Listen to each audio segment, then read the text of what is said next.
ఓం అస్మద్గురుభ్యో నమః. నేను డాక్టర్ చిలుకమ్మరి నటరాజ్. మనము ఈ భగవద్గీత అధ్యయన కార్యక్రమాన్ని కొనసాగిస్తున్నాం.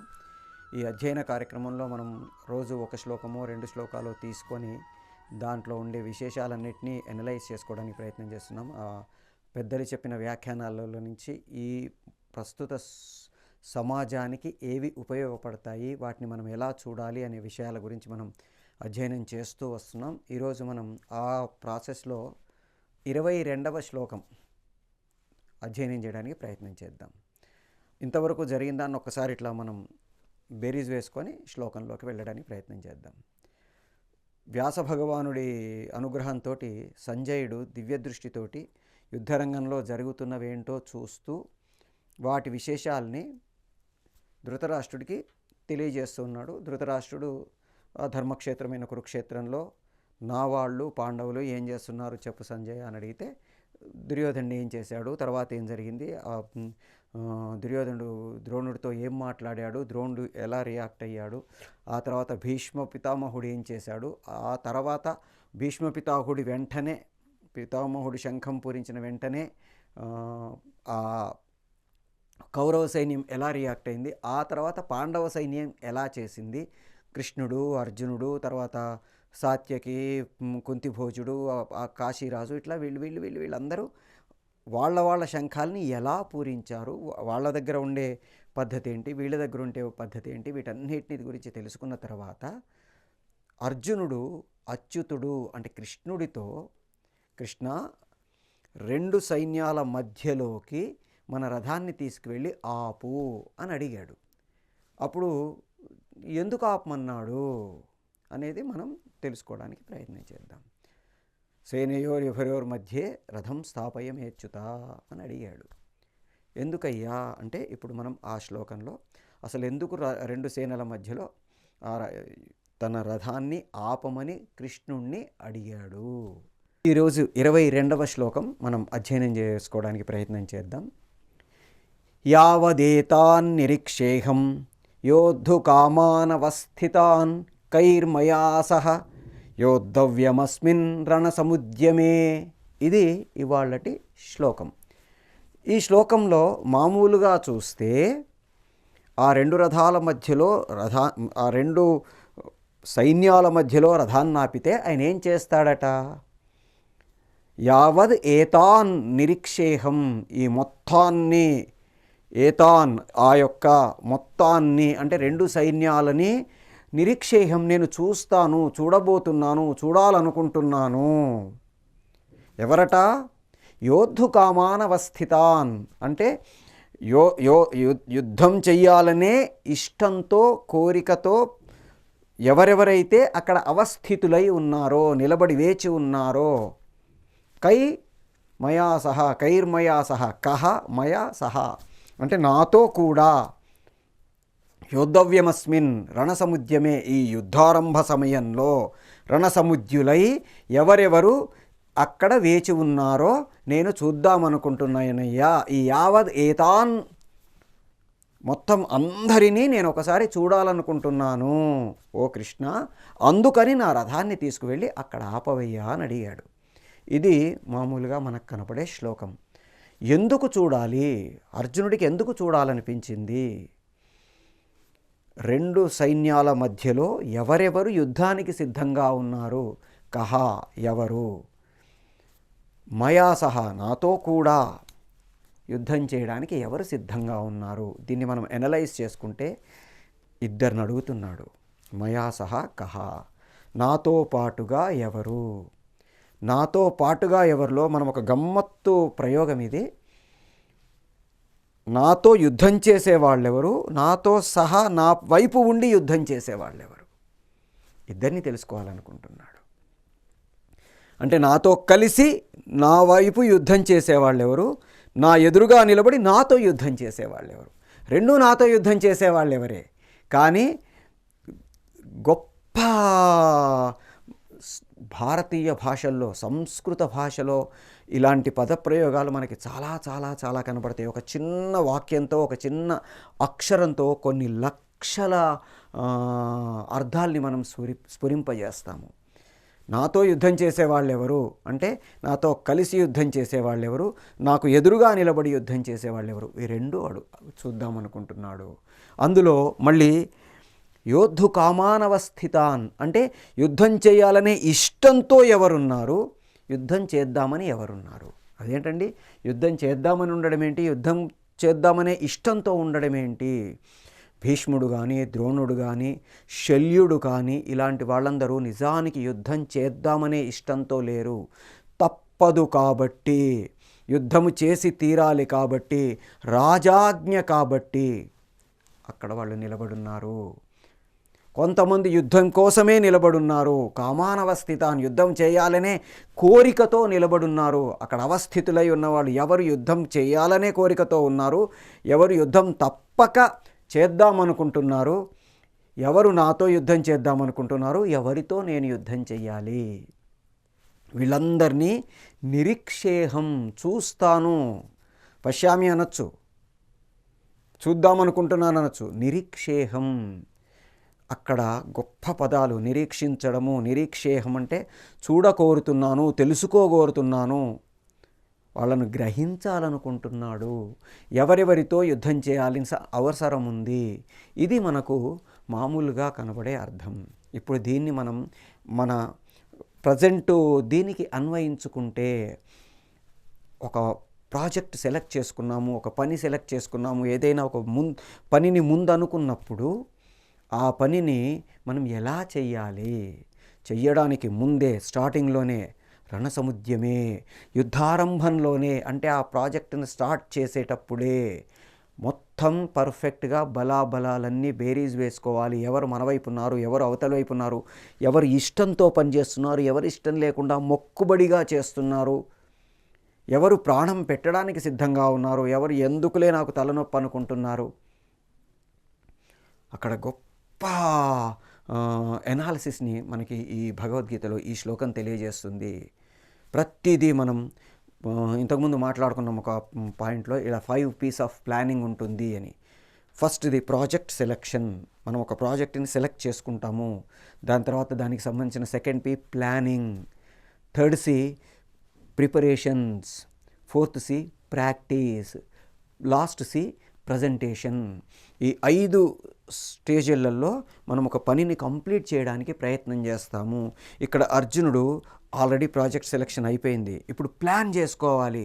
ఎదురుగా ఎవరెవరు ఉన్నారు, ఎవరెవరిని ఎలా ఎదుర్కోవాలి, ద్రోణాచార్యుని ఎదుర్కోవడానికి ఎట్లాంటి వ్యూహాలు పన్నాలి, కర్ణుడిని ఎదుర్కోవడానికి ఎలాంటి వ్యూహాలు పన్నాలి, భీష్మాచార్యుడితో యుద్ధానికి ఎలాంటి వ్యూహాలు పన్నాలి, దుర్యోధనుడితో యుద్ధానికి ఎలా వ్యూహాలు పన్నాలి, వాళ్ళు ఏవే వ్యూహాల్ని పన్నే అవకాశం ఉంది, వాటిని ఎలా ఛేదించాలి, ఇవన్నీ ప్లాన్ చేసుకోవాలంటే ముందు ఒకసారి అక్కడ ఎవరెవరు ఎలాంటి పరిస్థితుల్లో ఉన్నారు, దాంట్లో వాళ్ళు ఇష్టపడి యుద్ధానికి సిద్ధమై ఉన్నారా, లేకపోతే ఏదో మొక్కుబడిగా చేద్దామనుకుంటున్నారా. ఈ ప్లానింగ్ స్టేజ్లో అర్జునుడు ఈ 2 సైన్యాల మధ్యలో, నిన్న మనం మాట్లాడుకున్నాం మిడ్ పాయింట్, బట్ మళ్ళీ ఫస్ట్ నుంచి మిడ్ పాయింట్లోకి వెళ్ళి కూడా ఫస్ట్ నుంచి అసలు ఏమేం జరుగుతుంది, ఏమేం జరగాలి, ఏమేం జరగబోతుంది, what we have completed, what we are doing and what we have to do. 3 stages, ఏమి చేసేసాము, ఏమి చెయ్యాలి, ఏమి చెయ్యబోతున్నాము, ఏం చేస్తున్నాము, ఏం చేశాము, ఏం చేస్తున్నాము, ఏం చెయ్యబోతున్నాము, ఏం చెయ్యాలి.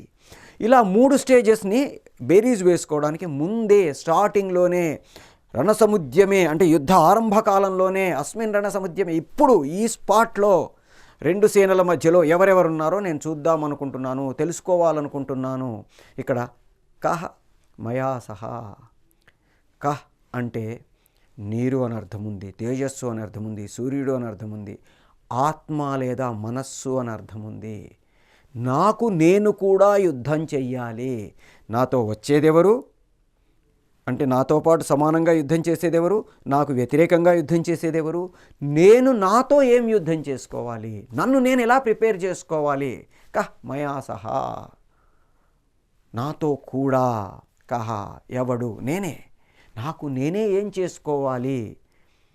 ఒక ప్లాన్ చేసుకోవాలంటే నా వర్క్ ఏంటి, మిగతా వాళ్ళ వర్క్స్ ఏంటి, ఎవరెవరు ఏమేం వర్క్స్ చేస్తారు, ఎలా చెయ్యగలరు, వాళ్ళ క్యాపబిలిటీస్ ఏంటి, వాళ్ళ క్యాలిబర్ ఏంటి, ఎవరికి ఏ పని అప్పజెప్పాలి, ఆ పని వాళ్ళు కంప్లీట్ చేసేంత వరకు ఎలా సూపర్వైజ్ చేసుకోవాలి, ఇవన్నీ కూడా ఇటువైపు సైన్యంలో ఉన్నాయి.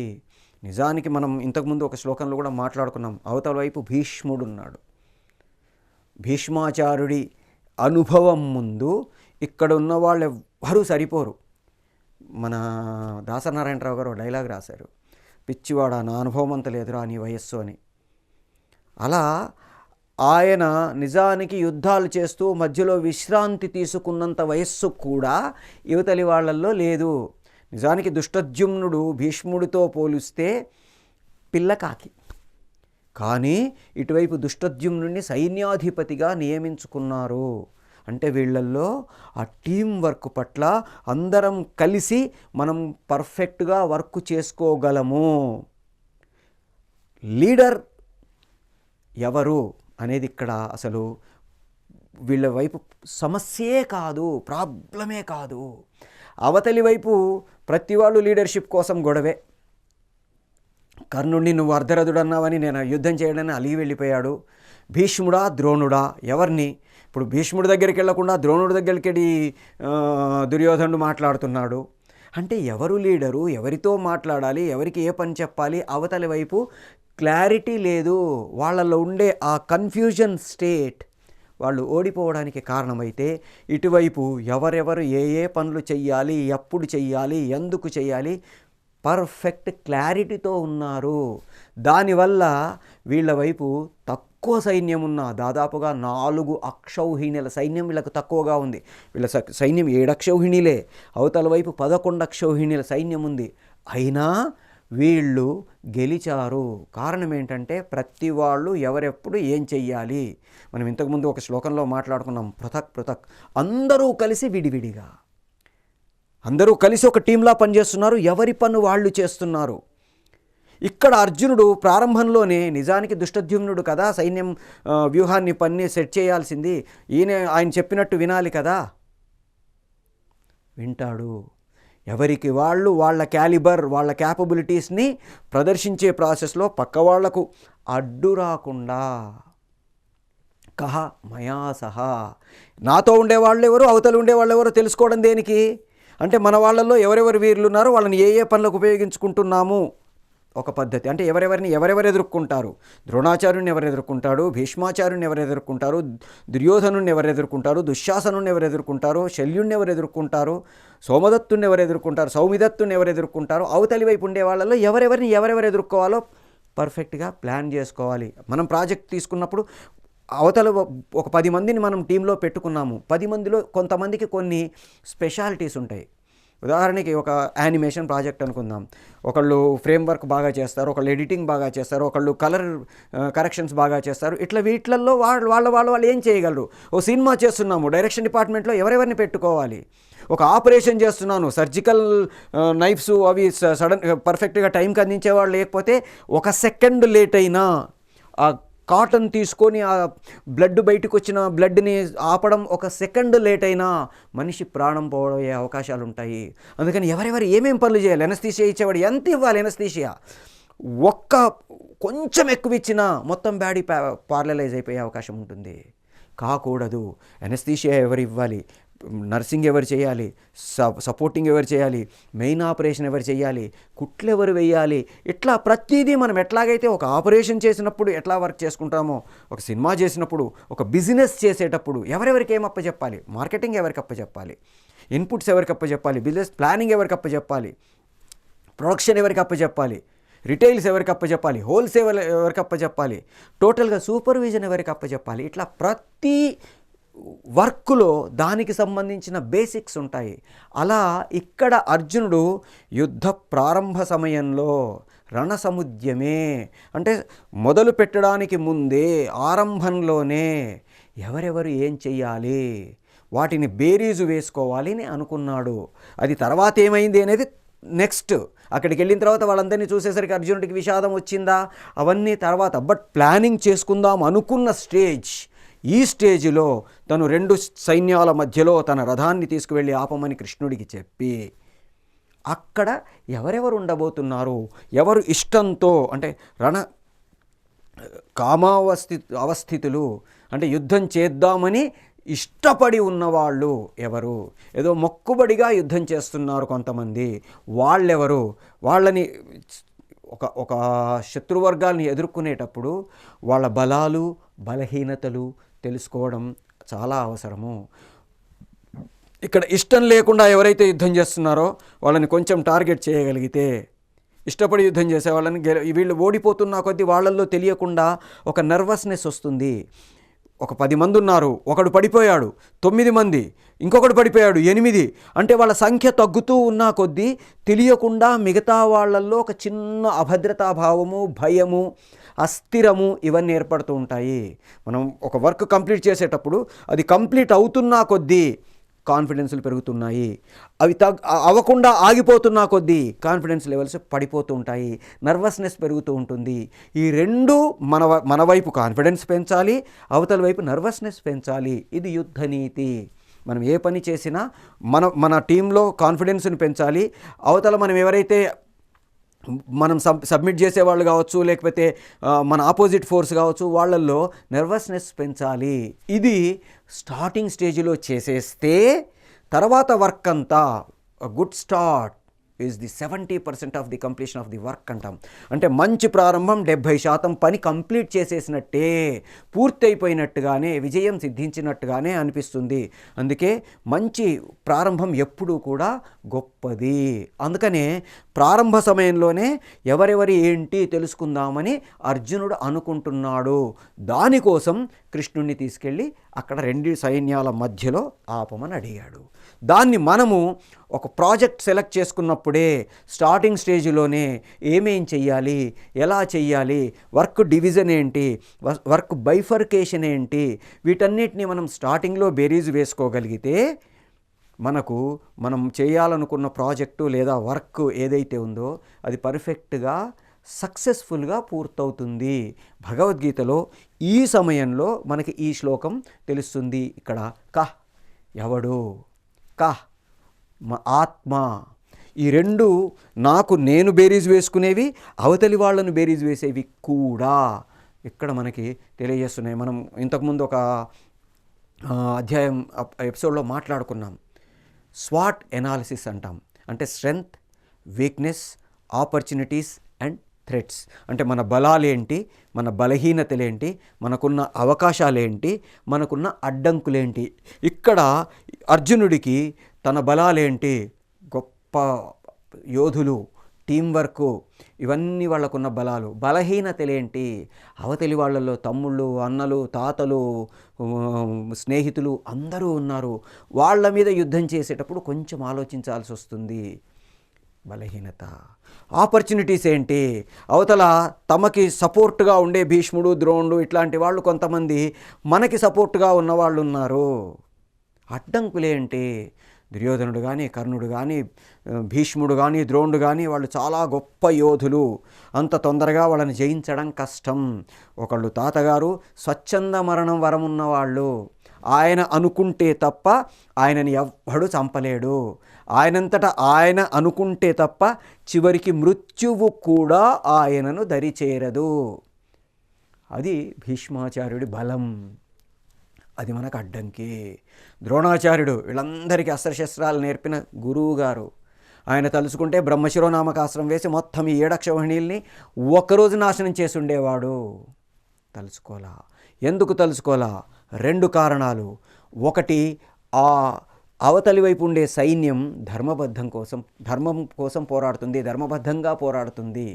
అది ద్రోణుణ్ణి అలాంటి అస్త్రశస్త్రాల్ని ప్రయోగించకుండా ఆపింది. రెండవది, ఆ అస్త్రాల్ని ప్రయోగిస్తే ప్రకృతి వినాశనం జరుగుతుంది, ప్రకృతి మొత్తం సర్వనాశనం అయిపోతుంది. దాన్ని తెలిసినవాడు ద్రోణుడు. ఇప్పుడు పాకిస్తాను, చైనా, ఇండియా, లేకపోతే అమెరికా ఇవన్నీ యుద్ధాలకు రెడీ అయిపోయినప్పుడు వార్నింగ్ ఇస్తుంటాయి. మేము అవసరం అనుకుంటే అణ్వాయుధాలు ప్రయోగిస్తాం, అవసరం అనుకుంటే అణ్వాయుధాలు ప్రయోగిస్తాం అంటూ ఉంటాం. కానీ ప్రయోగించడానికి ఆలోచిస్తున్నాం. ఎప్పుడో ఒక 50 ఏళ్ళు 60 ఏళ్ల క్రితం అమెరికా ప్రయోగించిన అణ్వాస్త్రాల ప్రభావం ఏంటో ఇప్పటికీ ప్రపంచానికి తెలుసు. దాదాపు ఒక 4-5 జనరేషన్స్ జపాను మొత్తం సర్వనాశనం అయిపోయింది. అయినా వాళ్ళు నిలబడ్డారు. అది సెకండ్ స్టేజ్. బట్ దాని తాలూకు ఇంపాక్ట్, అవతలివాడు ఎంత దెబ్బతింటాడో మనము అంత దెబ్బతింటాము. మనం మార్షల్ ఆర్ట్స్లో కరాటే, కుంగ్ ఫు ఇట్లాంటివి నేర్చుకున్నప్పుడు గురువులు చెప్తారు, మనం బ్లాక్ చేసినప్పుడు, కిక్ చేసినప్పుడు అవతలివాడికి ఎంత దెబ్బ తగులుతుందో నాకు అంతే దెబ్బ తగులుతుంది. ఆ దెబ్బ తగలకుండా జాగ్రత్తలు తీసుకుంటే ఎట్లా చేయాలి? నేను ఇప్పుడు బ్లాక్ చేశాను అనుకోండి, ఇక్కడ ఎముక తగిలిందనుకోండి, నాకే ఎక్కువ తగులుతుంది వాడికంటే. ఎముక తగలకుండా కండరాన్ని కొంచెం అడ్డు పెట్టుకుంటే మనం అంత దెబ్బ తగలకుండా రక్షించుకోగలుగుతాం. అట్లాగే ఒక ఆయుధం ప్రయోగించినప్పుడు అవతలి వాళ్ళు ఎంత సర్వనాశనం అవుతారో దాని ఇంపాక్ట్ దాదాపుగా మన వైపు కూడా అంత ఉంటుంది. ఇది మనకి కురుక్షేత్ర యుద్ధం పూర్తయిన తర్వాత అశ్వత్థామ అర్జునుడు ప్రయోగించిన బ్రహ్మశిరోనామకాస్త్ర ప్రభావం మనకు చెప్తుంది. దాన్ని ద్రోణాచార్యుడు ముందే తెలుసు. అందుకే తన కొడుక్కి ప్రయోగం మాత్రమే నేర్పాడు, ఉపసంహారం నేర్పలా. ఎందుకంటే మూర్ఖుడు, అలాంటి వాళ్ళకు మొత్తం విద్య నేర్పకూడదు అని సగమే నేర్పాడు. అర్జునుడు ప్రయోగ ఉపసంహారాలు చేయగలిగిన దక్షుడు, తన మీద తనకు కంట్రోల్ ఉన్నవాడు, స్థితప్రజ్ఞత అంటాం. ఇంకా ఈ స్టేజ్కి అర్జునుడికి ఇంకా మొదలే ఉంది, పూర్తిగా లేదు. అది కృష్ణుడు ఆ భగవద్గీత తర్వాత మొత్తం స్థితప్రజ్ఞత వస్తుంది. ఆ స్థితప్రజ్ఞత ఏంటో కూడా మనం తర్వాత శ్లోకాలలో మాట్లాడుకుంటాం. సో అందుకని అర్జునుడికి నేర్పాడు. అందుకని ద్రోణుడు అలాంటి అస్త్రశస్త్రాలని ప్రయోగించలా. భీష్మాచార్యుడికి తెలియదా ఇవి? భార్గవ శిరోనామాస్త్రకం ఉంది, తర్వాత అలాంటి అస్త్రాలు, అద్భుతమైన అస్త్రాలు భీష్ముడి దగ్గర ఉన్నాయి. 10 రోజులు ఆయనే ఈ అస్త్రాలని ఏవి ప్రయోగించలా. ఎందుకు ప్రయోగించలా? ఇప్పుడు మనం మాట్లాడుకున్న 2 కారణాలు. మీరు భారత యుద్ధం మొత్తం అబ్జర్వ్ చేస్తే అస్త్రాల్ని ప్రయోగించింది ఎవరు, ఏ సందర్భాల్లో ప్రయోగించారు, వాటి వల్ల జరిగిన నష్టం ఏంటి, లాభం ఏంటి? మనం ఒకరోజు ఒక ఎపిసోడ్లో నాకు తెలిసి తర్వాత వచ్చే శ్లోకాలలో ఒక శ్లోకం దీనికి సంబంధించిన ఇన్ఫర్మేషన్ని మనకి ఇస్తుంది. దాంట్లో మనం ఎనలైజ్ చేసుకుంటాం. ఈ విధంగా భగవద్గీత ప్రతి శ్లోకం మనకి ఏం చేయాలి, ఎప్పుడు చేయాలి, ఎలా చేయాలో చెప్తుంది. అర్జునుడు తను యుద్ధ ప్రారంభ సమయంలోనే ఏం చెయ్యాలి, ఏం చేయకూడదు ఎనలైజ్ చేసుకున్నాడు. అలాగే మనం ఒక ప్రాజెక్ట్, ఒక వర్క్ ఏదైనా చేయాలనుకున్నప్పుడు ఎనలైజ్ చేసుకోవడానికి ప్రయత్నం చేస్తాము. ఇంకా కొన్ని శ్లోకాలని తెలుసుకోవడానికి ప్రయత్నం చేద్దాం. జై శ్రీమన్నారాయణ.